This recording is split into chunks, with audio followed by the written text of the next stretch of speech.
বিসমিল্লাহির রহমানির রহিম। আমি কক্সবাজার জেলার চকরি উপজেলার কাকারা ইউনিয়নের দক্ষিণ কাকারা থেকে আপনাদেরকে নিয়ে আসছি।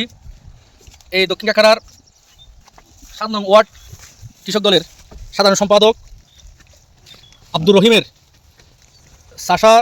চাষাবাদের যে লাউ ক্ষেত দুর্বৃত্তরা এই যে রাতের অন্ধকারে এই যে ক্ষেত খেটে দিয়ে একেবারে বিশাল ক্ষয়ক্ষতি সাধন করেছে।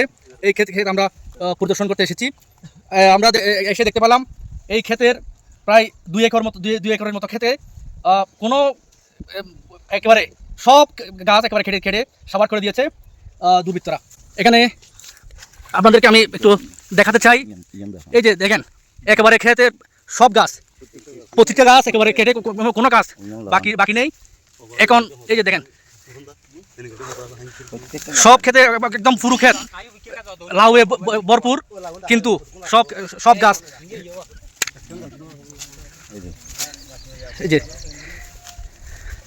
আমি আপনাদেরকে একটু পুরো ক্ষেত একটু ঘুরে দেখাতে চাই। দেখেন কি পরিমাণ লাউ এই ক্ষেতে ধরছিল। এই রহিমুল্লাহর কষ্টার্জিত এই ক্ষেত যারা কেটে সাবার করেছে। এই যে দেখেন এটা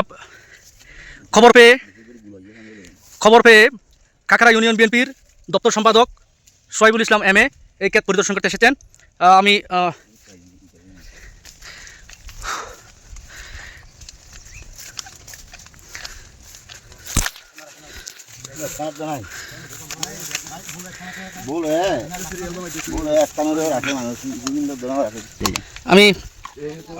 কথা বলতে চাচ্ছি কাকারা ইউনিয়ন বিএনপির দপ্তর সম্পাদক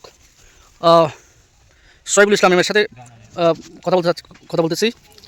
আপনি যে এই ক্ষেত পরিদর্শন করে আপনার যে অনুভূতি কি একটু একটু একটু বলবেন আমাদেরকে? ধন্যবাদ সংবাদকর্মী আলহাজ আইব ভাই। আমি মোহাম্মদ সোহাইবুল ইসলাম।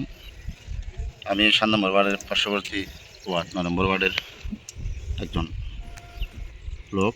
আমি হঠাৎ করে আমাদের এই রহিম ভাই তার কষ্টে আর্জিত তার ক্ষেত যে নষ্ট করে ফেলছে দুর্বৃত্তরা, এটা আমরা পরিদর্শনে এসেছি তার এলাকার লোকজন নিয়ে। আসলে একটা প্রবাদ আছে, কৃষক বাঁচলে বাঁচবে দেশ।